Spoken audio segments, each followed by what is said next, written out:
Bonjour, je m'appelle Maxime Gagnon, Marcy. Euh, Moi aujourd'hui, ce que je vais vous parler, je vais vous parler de moi, euh, de mon passé.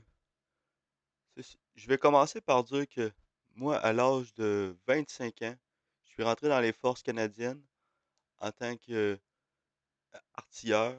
dans le 62e régiment d'artillerie de campagne à Shawinigan.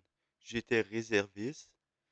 J'ai complété Heu, toutes mes qualifications militaires de base. J'ai complété ma qualification soldat en tant que réserviste. J'ai complété ensuite, hem, ma formation pour tu commences, soldat, mais après ça, tu fais ta formation d'artilleur. Je vais englober ça en disant que j'ai détesté ça. C'était comme un rêve d'enfant que je vivais quand j'étais ado. Je savais pas trop ce que je voulais faire. Puis à 25 ans, sur un coup de tête, j'ai signé. J'ai essayé ça. J'ai resté au sein des forces canadiennes pendant environ un an et demi. En un an sûr, puis une demi-an où j'étais dans la paperasse pour sortir de là. C'est ça, j'ai été éjecté des forces canadiennes parce que j'étais un alcoolique. Pendant mon parcours militaire, j'ai eu au civil, je me suis fait arrêter deux fois pour conduite en état d'ébriété. J'étais j'étais je m'en je m'en foutais, comme on dit en bon français, là. Je me foutais pas mal de tout. Il y a pas grand-chose qui me retenait là. Heu, Quand je suis sorti de la garnison au camp Vimy, j'ai fait tous mes cours au camp Vimy. Après ça, quand j'étais à la garnison au camp Vimy, à la base Valcartier, pour être plus précis, à Québec, proche de Shannon.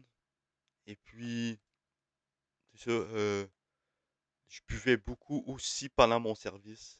On nous donnait de l'alcool. À, c- à l'âge de 25 ans, moi j'arrivais de la Gaspésie.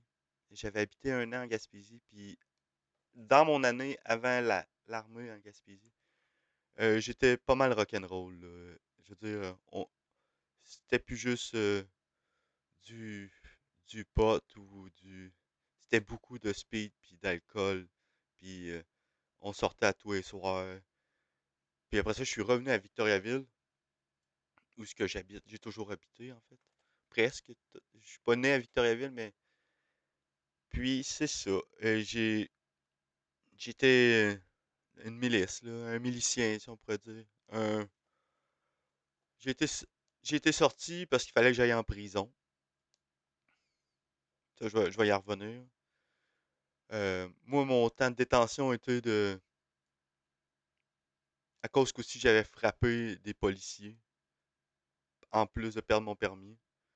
C'était ma troisième fois. J'avais aussi perdu mon permis à l'âge de 19 ans. Donc, ça faisait trois fois que je perdais mon permis. Euh, donc, là, c'était prison. Je pense que j'ai eu, pour ceux qui connaissent le système carcéral, là, j'ai pas eu grand-chose. J'étais à Trois-Rivières. Ben, pas grand-chose. Tu sais, j'ai quand même scrappé tout, plein d'affaires, là. Mais je m'en foutais d'avoir scrappé l'armée. En fait, c'était une délivrance pour moi, pour être honnête, là. C'était plate, là. Il n'y avait pas d'intérêt à rester là. C'est c'est un rêve de TQ qui aboutit à la prison. C'est ça. Comme je dis, je vais revenir à la prison, mais au fond, j'ai fait 120 jours, je pense. 120 jours, 90 jours, parce que j'ai eu une bonne conduite, donc j'ai fait 90 jours. Puis après ça, j'ai sorti, le jour même que je suis sorti, j'ai brisé une condition. Le soir même, j'ai brisé une des conditions, puis il a fallu que j'y retourne pour 21 jours. Puis je suis plus jamais retourné en prison. Donc, c'est ça. Euh, Moi, comme vous savez, depuis l'âge de 35 ans, je suis chrétien. J'ai j'ai présentement 38 ans. Donc, je vais garder ça dans les ordres d'idées. Merci. Bon vidéo.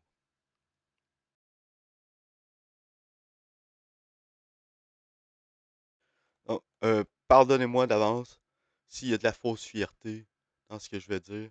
Moi, je ne prône pas. C'était pas le fun, là. C'était loin d'être fun, mais c'est comme il y a des mécanismes de défense. C'est, j'étais à au centre de détention de Trois-Rivières. C'est ça, comme j'ai dit, j'avais environ 120 jours à faire. J'en ai fait 90. Je vais utiliser le langage carcéral juste pour ce segment-là. Euh, c'est ça. Je suis rentré là, j'avais des, de la violence, donc ils m'ont comme cadré que vu que j'avais frappé des policiers, puis j'avais trois ballons au total dans mon, ils m'ont mis, ils pensaient que j'étais violent dans le fond. Fait qu'ils m'ont mis une semaine avec il y avait de tout là. Tu sais, il y avait du monde qui attendait à aller au pénitencier, il y avait des enfants d'Hells Angels, il y avait, moi j'avais des cigarettes, il y avait, j'avais des cigarettes puis j'ai comme, je parlais pas trop, puis c'est ça, c'était juste comme Glock, là. Il y avait rien, il m'est rien arrivé, moi, de ce qu'on voit dans les films, là. C'était plutôt juste plate, puis tout était négatif, là. Ensuite, après une semaine, ils m'ont mis au P7. Le P7, c'était une wing, avec du monde, tu sais, qui avait frappé des voies de fait. C'était plus soft, là, tu sais, comme moi, là, mettons. Ben, en même temps, tu sais, j'ai vu des trucs comme du monde se faire péter la tête d'un mur parce qu'il y avait de la drogue sur eux autres. Là-bas, mon coloc de cellule, il fumait du hash, fait que moi j'étais sur le stress, mais tu sais, j'ai pris des puffs de hash, là, tu sais, genre, il fallait comme moi je voulais pas faire de crime entre les murs, mais il fallait comme, fait que moi, tout ce que j'ai fait de délinquant entre les murs, c'est que j'ai fumé du hash. Euh, c'est ça. Après ça, ils m'ont mis au P9. Là, le monde, il appelle ça quasiment une garderie, là. Tu sais, c'était les portes ouvertes la nuit, tu pouvais aller aux toilettes. Mais c'était quand même tu sais, du monde, mettons, qui avait fait des fraudes de crédit. Tu sais ça. Il y avait du monde qui avait vendu des cigarettes. Qui avait. C'est ça. C'était vraiment plus léger. Juste pour vous donner l'ordre d'idée, là. Puis, la prison, ce que j'ai appris, puis je l'ai pas appris du premier coup, mais ce que j'apprenais là-bas, c'est que le monde sont en colère, puis ils ont du ressentiment. Puis moi tout, je n'avais, puis il me fallait pas, tu sais, que ça remonte à la surface. Parce que je vivais aussi quelque chose que je vais expliquer dans mon prochain segment. Je vivais aussi une déception affective plus grande que qu'avoir perdu l'armée. Comme je dis, je m'en foutais. Plus grand, pas plus grand qu'être en prison, là. Je me mentirais pas à moi-même. Mais, tu sais, à un moment donné, je jouais au poker à journée longue. Mais je vivais aussi quelque chose qui est plus sentimental. Puis, tout ça m'arrivait en même temps. Quand je dis qu'il y a quelque chose qui a brisé en moi, c'est là que je me suis rendu compte que maintenant, genre, il y avait cette fausse étiquette-là que maintenant t'es un criminel, là. Tu sais, quand tu vas ressortir, je pense que c'est arrivé à plusieurs gars ou femmes qui, tu sais, tu te vends comme un personnage. C'est comme si il y a de quoi que tu veux effacer, là. Puis là, tu veux comme les mécanismes, ils veulent se préparer à sortir, mais de manière. La prison, ce que ça fait, c'est que ça te corrige. Mais il y a une autre chose que ça fait, c'est que ça te rend aussi délinquant. Parce que t'es comme entouré de tout le temps le langage carcéral. Mais j'ai été là que 90 jours, mais 90 jours, ça ça a pas été long. J'ai ressorti. Tu sais, mais comme je t'ai dit, la journée même que je suis sorti, j'ai brisé une condition. Je n'avais pas le droit de boire et je me suis fait prendre à boire sur le bord de la rue. Puis j'avais vendu plein d'affaires. Déjà là, le, le Marcy, le Maxime, il était. Tu sais, tu voyais qu'il y avait de quoi. Puis on dirait que je m'en foutais d'y retourner. Ça, je me rappelle que ça me faisait pas grand-chose d'y retourner. Puis ça, je trouve ça effrayant aujourd'hui.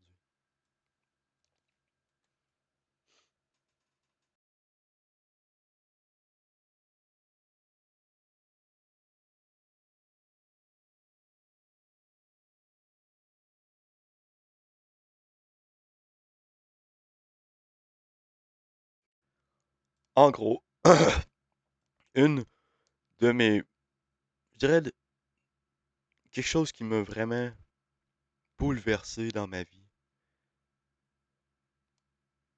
c'est c'est perdre un fils.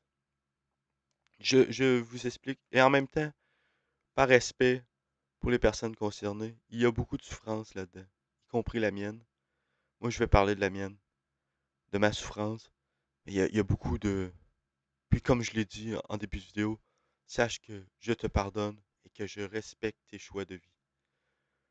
On était jeunes, puis c'est ça, j'ai fréquenté une fille, elle est tombée enceinte, j'étais son amant, puis elle a donné naissance à l'enfant.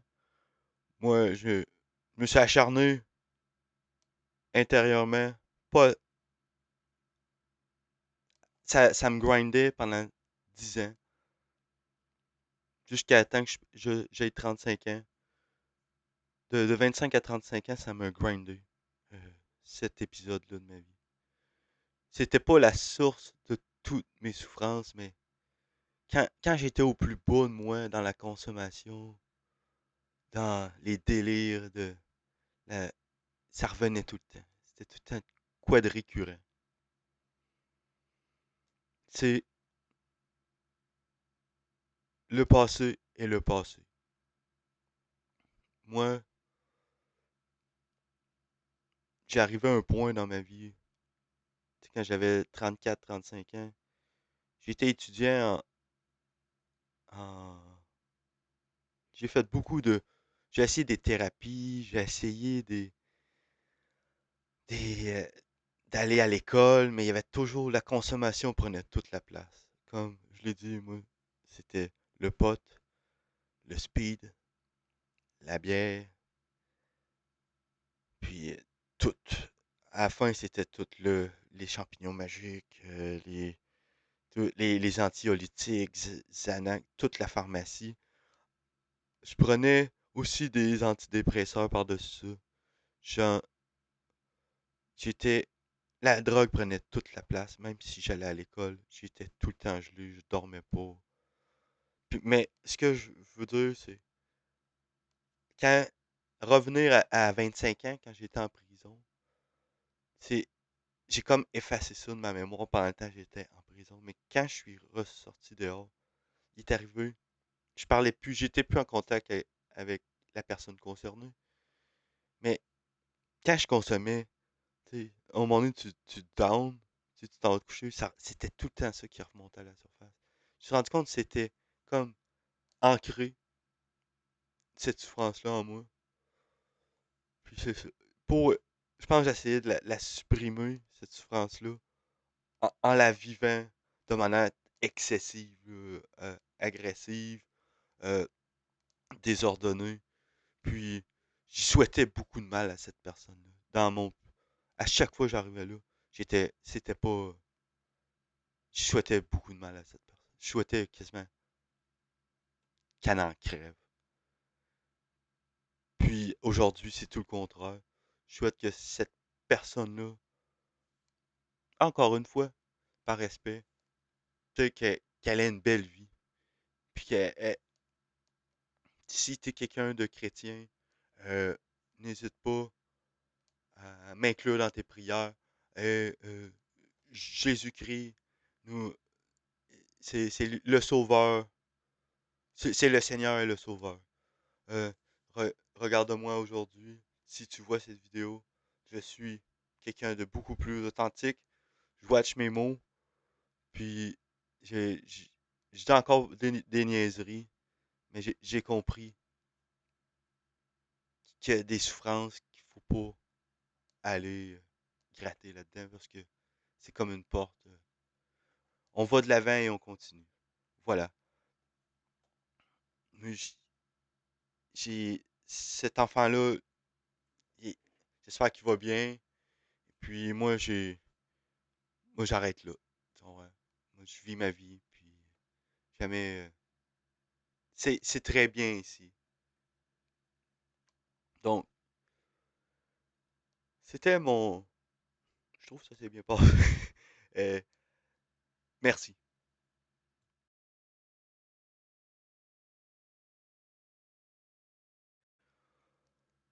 J'ai réalisé au fil, depuis que je consomme plus, depuis 2 ans et demi environ, j'ai j'ai compris que ma, ma consommation était reliée au fait que je pensais que je ne fitais pas dans la société. En gros, que le monde me rejetait parce que j'étais bizarre, j'étais pas assez grand, pas assez beau. Mais j'avais quand même quelques amis, puis j'en ai encore quelques amis, mais j'ai composé, pas juste pour le dire, mais vraiment avec ma solitude.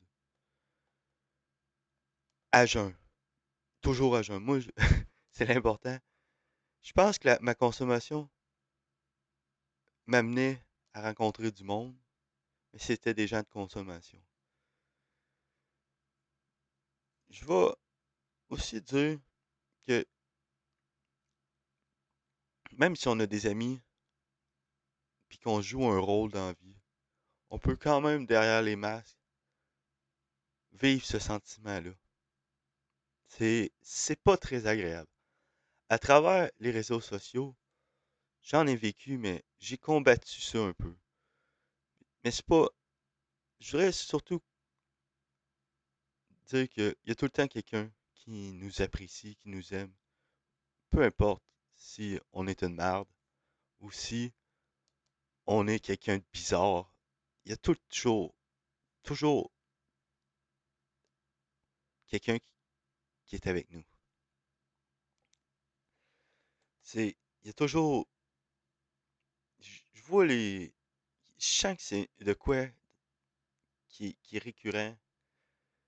Et quand on se libère de ça, du sentiment d'avoir une vraie confiance en soi, c'est comme si euh, cette dépendance affective-là, de vouloir être aimé, de vouloir tout faire pour plaire à quelqu'un, quitte à se manquer de respect, je pense que ça s'évapore avec quand on vieillit, quand on devient plus sage, et aussi, c'est comme de quoi qui s'amadoue. Il s'amadoue, qu'on, faut- c'est ça. C'est, on veut tout être avec la femme qu'on désire ou de quoi de même. Ou, mais des fois, c'est pas ça.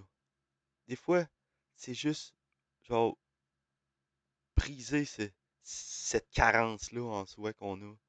De pas avoir une vraie confiance en soi. Donc, on se projette dans les autres.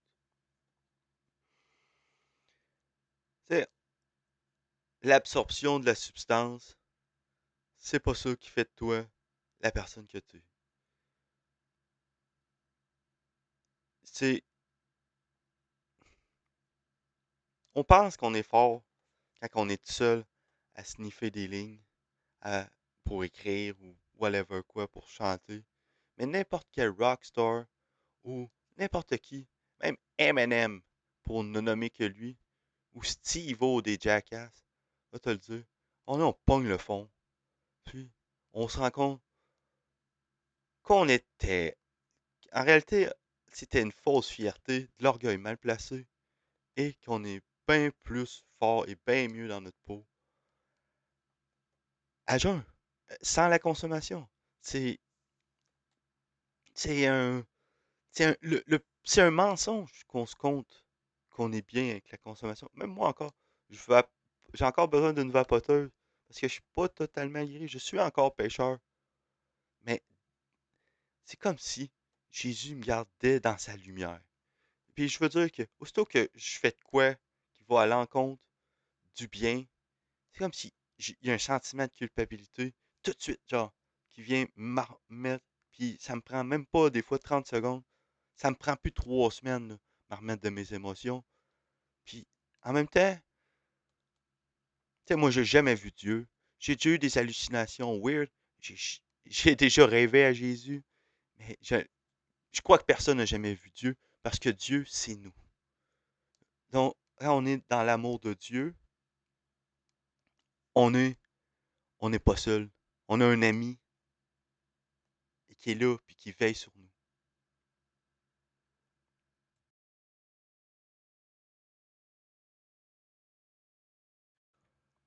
Vous savez, euh, pour les gens émotifs, moi j'en suis un, mais avec beaucoup de masse, comme un oignon, là, avec beaucoup de couches. Fait que, je vais vous dire quelque chose, ok? Moi j'avais beaucoup de peine au quotidien. J'en ai encore, mais c'est une peine, c'est comme une bonne peine.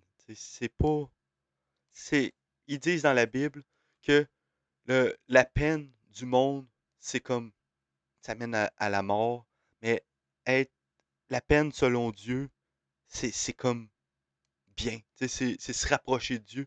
C'est comme si, quand on se rapproche du chemin de Dieu, ça devient pas plus facile. Au contraire, on vit comme les mêmes souffrances qu'on lit dans la Bible. C'est assez particulier. C'est, on peut penser qu'être dans la lumière de Dieu, c'est facile, mais on devient plus apte à, à vivre notre peine. Fait que, je vais emballer ça de même, là. Moi, j'avais beaucoup de peine au quotidien. Ce que j'essaie de dire, c'est je broyais en public, je pétais des coches, puis c'est pas encore guéri. Je pleure plus en public, ça m'est arrivé, là, mais depuis 2 ans, je pleure plus en public. C'est rendu contrôlable. C'est, mais il y a de quoi qui est resté, c'est le ressentiment. Le ressentiment, c'est comme, ça, je m'en défais vite, mais il y a- moi, le diable, il est là pour moi. C'est comme aimer haïr, là, à un certain point, là. Puis je sais pas, c'est, je vais zipper ma bouche là, parce que, ouais, je, je me repens de ça. Quand on devient bon à devenir baveux, puis avoir la langue longue de même, là, et à faire son mongol là, en ville, là, parce que, tu sais, on on a un mal-être, fait que c'est fuck the world, tu sais, tout le monde va souffrir. Pourquoi souffrir quand on peut juste, tu sais, envoyer chier toute la planète? Mais ça, je guéris ça à chaque jour. À travers mes vidéos, je veux rester authentique, mais même à mon travail, souvent je parlais seul. Moi, j'ai pas, quand j'étais négatif, puis c'était souvent négatif. Je me trouvais bien drôle à faire mon humour noir. D'ailleurs, encore aujourd'hui, c'est comme pris avec Maxime. Je veux dire, je, je l'ai détaché, je l'ai appelé Marcy. Mais ici, j'essaie de rester Maxime. Mais il me c'est ça. Faut comme aimer son loup noir. Faut comme le serrer dans nos bras, le loup noir, puis parce que c'est lui qui a besoin de guérison. Puis c'est, c'est- je sais pas comment le dire autrement. C'est une sagesse indienne que je trouvais que ça allait bien avec ça. Euh, c'est, c'est ça. Je vais prendre le temps pour respirer. Moi, j'en dormais plus la nuit, là, tu sais, tellement que euh, je me punissais avec ça, là, tu sais, je me donnais des coups de bâton sur la tête, là. Je me suis déjà même cassé les mains, name it, là. Tu sais, la souffrance peut, que tu sois croyant ou non, on s'entend que on souffre, là, tu sais. Puis que, moi, je garde mes yeux fixés sur la croix. Si on garde nos yeux fixés sur Internet, on voit aussi qu'il y a beaucoup de souffrance, là, dans le monde, là. Les gens sont dépressifs. La dépression, moi, je ris pas de ça. Mais je pense que le remède, c'est pas des peanuts. Je pense que le remède, c'est mettre sa vie en ordre, puis prier. Vraiment, tout donner notre fardeau à Jésus. Et lui, il va apporter notre croix à nous autres. Parce que nous autres, on- on est trop occupés à faire notre fucké, tu sais, puis à se trouver des, à fourrer le monde, là, avec notre mentalité. Et lui, Jésus, il va la prendre ta croix. Puis il va faire le chemin avec toi. Merci.